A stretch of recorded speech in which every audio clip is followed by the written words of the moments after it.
Good morning. This is the week from the 18th to the 23rd. I'm starting my day planting. I'm harvesting some sun shoots for our retail customers and our distributor customers, and I'm planting a ton of microgreens. That's how we're starting the week. There's a lot of stuff going on this week. It's probably the second last big push we have until we're more or less just on stream. All right, here we go.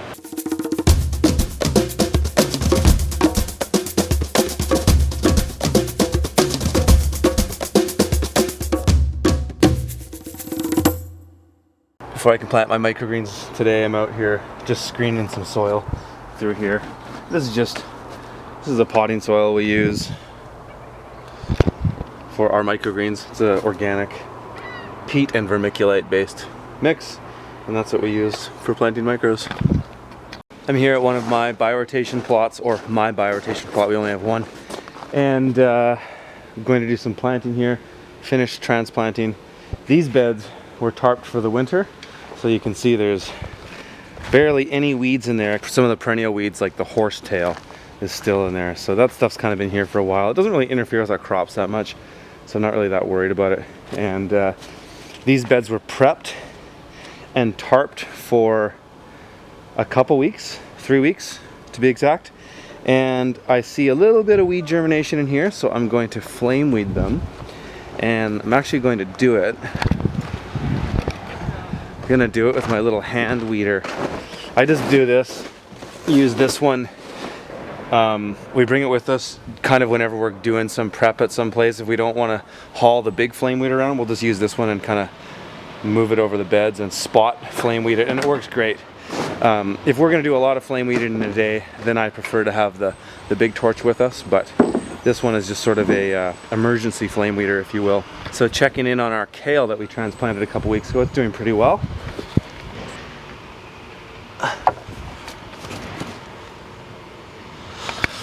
So we're gonna put one more bed of kale in, and that will be all the kale we do for the main season. And then we'll be transplanting the rest of our beets that were started in the nursery, and then we'll be direct seeding some beets and some spinach here as well. So last year I was using this stuff called biofilm. It's apparently a compostable non-GMO corn resin, and it's supposed to compost, and I left this bed tarped for the entire winter, which is a pretty good process for decomposition. If you look at everything else that was pretty much decomposed, this stuff didn't decompose, so I don't think I would use this product. I wouldn't recommend it. It doesn't really compost very well. I'll put the name of it on the video there. Alright, I'm here at one of my high rotation plots, and what I'm going to do here today is I'm going to plant a bed of red Russian kale. I prepped these two beds last week and covered them so they're ready to go. I'm just going to uncover one of them, the one that's further from the hedge, plant that.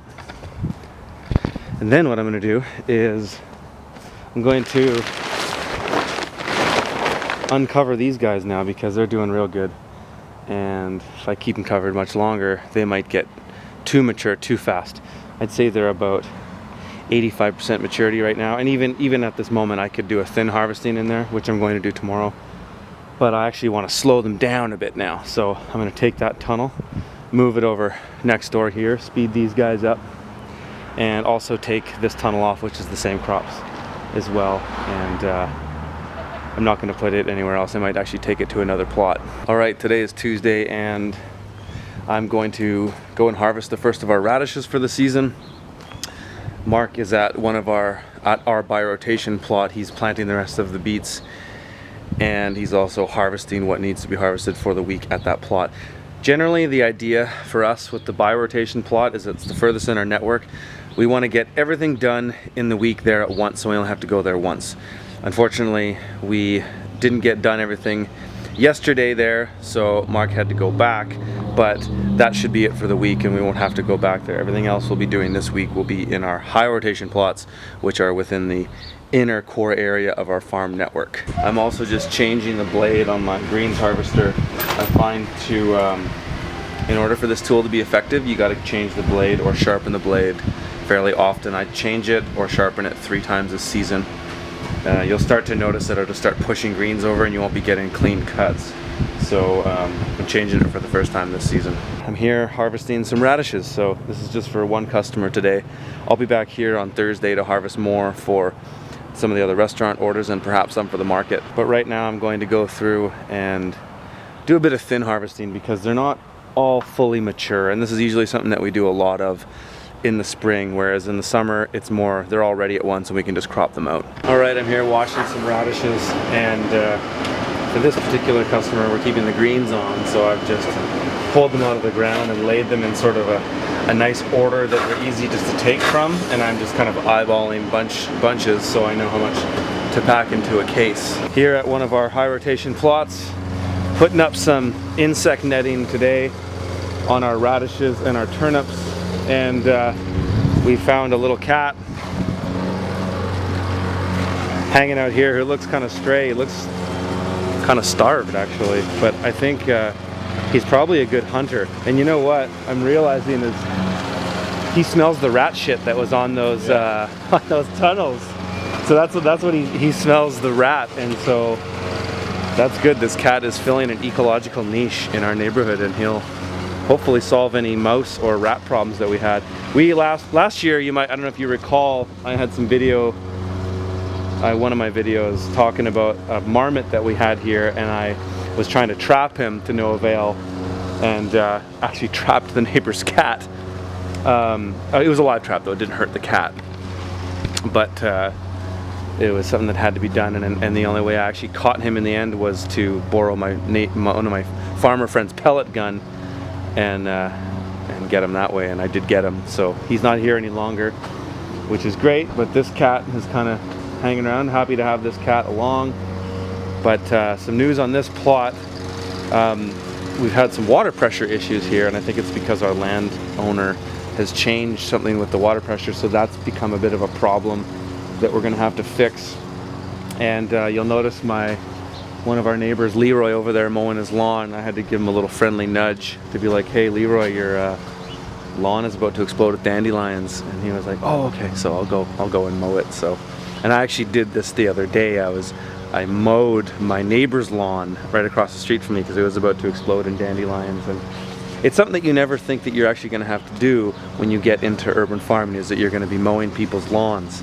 It's kind of the whole reason that we got into it, was to not mow lawns, but sometimes you have to mow the ones around you so that they don't explode with weeds. Here at one of my high rotation plots, and today I'm going to be doing some harvesting of greens that are interplanted into the greenhouse, and it's a little bit tricky, and I will show you how I'm going to do it.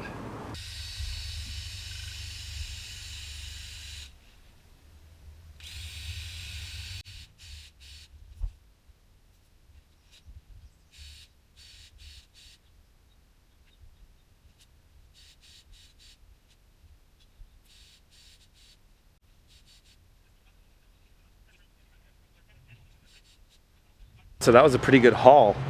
I don't have my scale with me, but that's pretty heavy. It feels like about 15 pounds of arugula there. First cut. This is the second cut of that red Russian. This feels like 8 pounds, maybe 10. First cut of that we got about 4 pounds because we wanted to just get a nice haircut to get it all even, and then the regrowth was better. So it's interesting. First cut you get less, or second cut you get more. Third cut we should get a little bit more. And then fourth cut, fifth cut, it'll probably kind of taper out and start to go down from there. The other thing we're doing here today as well is getting the irrigation back and running. During the winter we take the impact heads off the sprinklers, and so right now Mark is setting it up and gonna get it running. We're gonna pull these tunnels off. I think we're warm enough now that we don't really need their assistance any longer. So I've just taken those tunnels off, and I'm gonna buzz home right now and take these greens into the cooler because it is 30 degrees Celsius right now, and I don't want to leave them sitting here too much longer. Alright, this is usually how I spend my early mornings on Thursday, and what I'm doing is I'm getting orders as they come in from chefs, and I'm putting them into the spreadsheets, and I'm basically sorting what we need to harvest today. So Thursday, for the most part, is a harvesting day for us. At other times of the season, when we're more busy, we're pretty much harvesting something every day. But right now in the spring, we are going on basically maybe Wednesdays, Thursdays, and then we'll be packing and sorting things on Friday.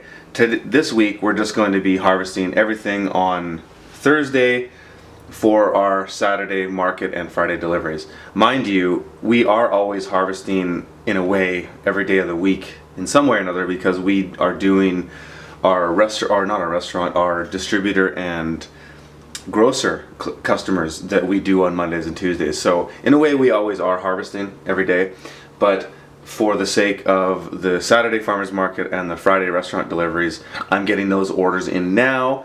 I'm getting them from texts. Chefs are texting me as we speak, and I'm putting these orders in to the spreadsheets, and I'm sorting them. I'm going to print them out into a harvest tally that goes on a clipboard that we take out into the field with us.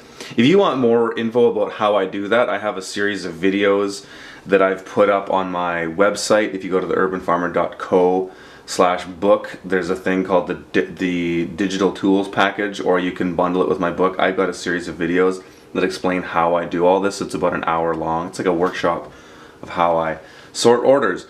But that aside, this is what I'm doing right now, and then I'm going to be coming outside and doing some harvesting. We're going to be doing greens, radishes, microgreens, a whole ton of stuff today to really get most of the harvesting done for the market and the restaurants. And then on Friday, we're basically just packing, delivering, and that's our day. We're out in the back greenhouse cutting more greens, so we're doing this other bed of Salanova. Mark's cutting it right now, and it's interesting because last week we've got the first cut off this bed here. You can see it's already halfway recovered. Next week it should be good to cut again, so that's a 2-week recovery. We got 34 pounds off this 42-foot bed last week. Mark's already got over 20 pounds, and he's not even halfway through this bed, so we'll probably get 50 pounds off this bed this week. And then we're going to harvest this mustard and tatsoi again. You can see it's only had 7 days, and it's ready to cut again. So it's interesting how these things recover. We actually harvested 67 pounds of lettuce from that one 42-foot bed. Previous week, we pulled 28 pounds off it. So that's almost 3 times the amount of lettuce from one week to the next week on beds that were planted the exact same day. So it just goes to show you how high yielding this stuff is. And keep in mind, that's the first cut from that lettuce crop. We'll cut that bed again. So the one we just cut for 67 pounds, we'll cut it again in 2 weeks for probably roughly the same amount. It might be a little bit less, it might be a little bit more, but that'll be the second cut. We'll get a third cut for sure, and potentially a fourth cut. One thing we've done this week as well, we've moved our walk-in coolers to the back end of the greenhouse. One thing we're doing right now, the place is in a bit of shambles right now, and we are in the process of taking all of our portioning and processing facilities out of the greenhouse and into the back of the greenhouse here. So it's mid-April, but it's pretty much summer now. We are 30 degrees Celsius every day, which is about 85 Fahrenheit, and the greenhouse is climate controlled. It's just getting to the point where it's a little bit too humid and a little bit too warm in there to work. So we're going to be working out here in the shade and open air, which is a lot more comfortable. So we're in the process of moving a lot of that infrastructure that was in the greenhouse back here. In the winter time, we'll probably put this cooler back in the greenhouse for our winter production, because essentially 7 months of the year we can do most of the work in the greenhouse, because that will be cooler than it is now. So I'm going to get on the bike and I'm going to go and harvest some radishes for restaurant deliveries for Friday and some for the farmers market. So this is just a quick harvest, heading over there,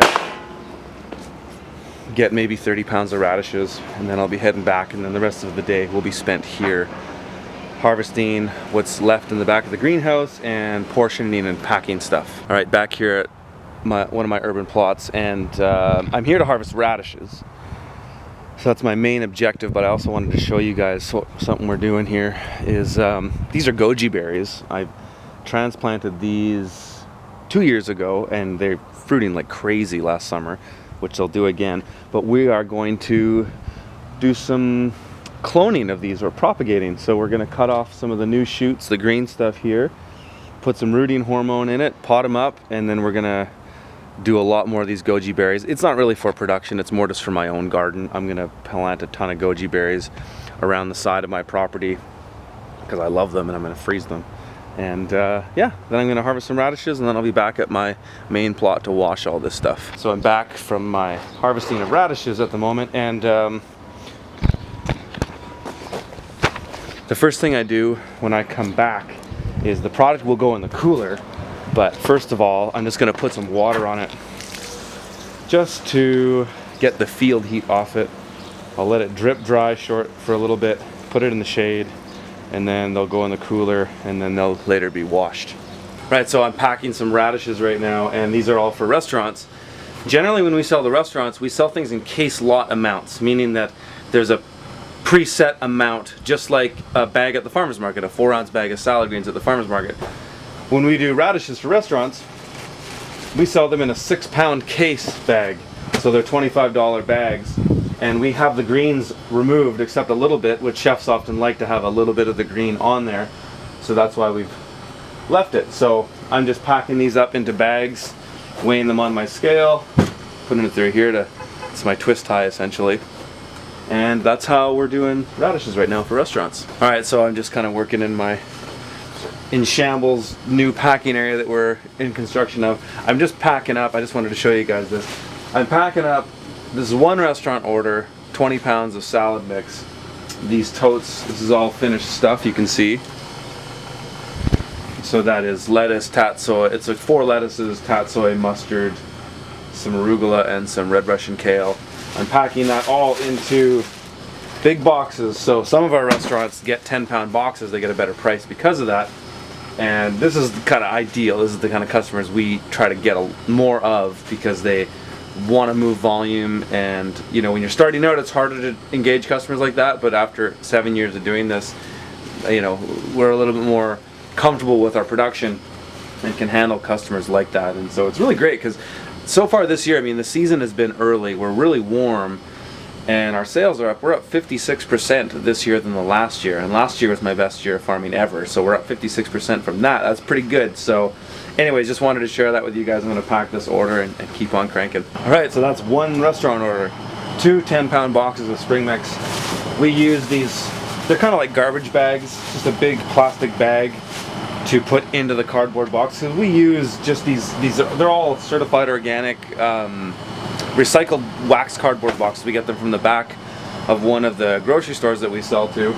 They're from the California and stuff, but there was certified organic product in there, so we know it's clean, and that's what we reuse for our packing. But that's an example of one restaurant order right there. Now I'm doing 2-pound case lot bags of spring mix like these. These aren't sold as cheap as the box spring mix, but you know, there's still a case lot. It's 2 pounds. We sell them to other restaurant customers that are getting a variety of different things. They might get a case of that, a case of arugula, a case of radishes, or something like that. Today is Friday, and we've spent a decent amount of time this week putting together our new packing area, our outdoor packing area. We've moved the walk-in coolers, or one from my carport and one from the greenhouse to put outside here. No real need to have them in the greenhouse, or the one in the greenhouse, any longer. The season is on, and so we are going to be nice and comfortable working out here. In fact, more comfortable because it's a lot more open air and it's cooler, whereas the greenhouse is, you know, 35 Celsius, so it's a little too warm for us to work in. But so the cool thing is there's not actually a lot to do today. We will probably spend most of the day just doing some work on the farm, just finishing up tying up some loose ends, and we've got a little bit of packing to do for the market. We did a lot of it yesterday, so we just got a little bit left to do, and the packing for restaurants is finished. So what I'm going to do right now is load up my van, and I'm going to do some of the restaurant deliveries that are further away. So we sell to 2 wineries that are kind of on the outskirts of town. So I'm gonna load up and do those deliveries right away. And one I just want to tell you a little bit about. I'm gonna go up to a restaurant called Summerhill Pyramid Winery, and this chef who's working there now, the restaurant's been there for a while, and in fact we've been selling to them for a number of years. But the chef that's the executive chef there now is a younger guy, and I've known him for a few years. In fact, I've seen him climb the ranks at other restaurants. He started as a sous chef at a restaurant I was selling to a couple years ago, and he has now taken the job at the Summerhill Pyramid Winery as the executive chef. And this is a really cool thing, because I want to just kind of put this out there to you guys getting into selling to restaurants, how important it is to make connections with the young staff that are working at the kitchens you might be selling at. So let's just say you've already got some restaurant customers, and you know the executive chef, and you know the sous chef, and you maybe know the chef de cuisine and the owner, but you should make a concerted effort to get to know and say hello and familiarize yourself with the other staff that are working in those kitchens, because if they're serious about the business that they're in, chances are they're going to be in it for the long run. And all of those young people will try to climb the ranks, and they'll go to other kitchens, or they'll start their own businesses. So you really owe it to yourself to invest your time in the younger people that are in this industry, because they're going to go on to do other things, and those connections are going to be really important to you. So I just wanted to put that out. So I'm going to load up the truck and head up and deliver to him. Today we also did some pruning of these tomatoes. We're starting to see a little bit of color on these guys now. There's one. The others they're forming up nice. There's a lot of fruit on here, so I don't think it'll be too long until they're starting to ripen. So I'm taking off for the weekend, but we've got the farmers market tomorrow, and that pretty much wraps up our week.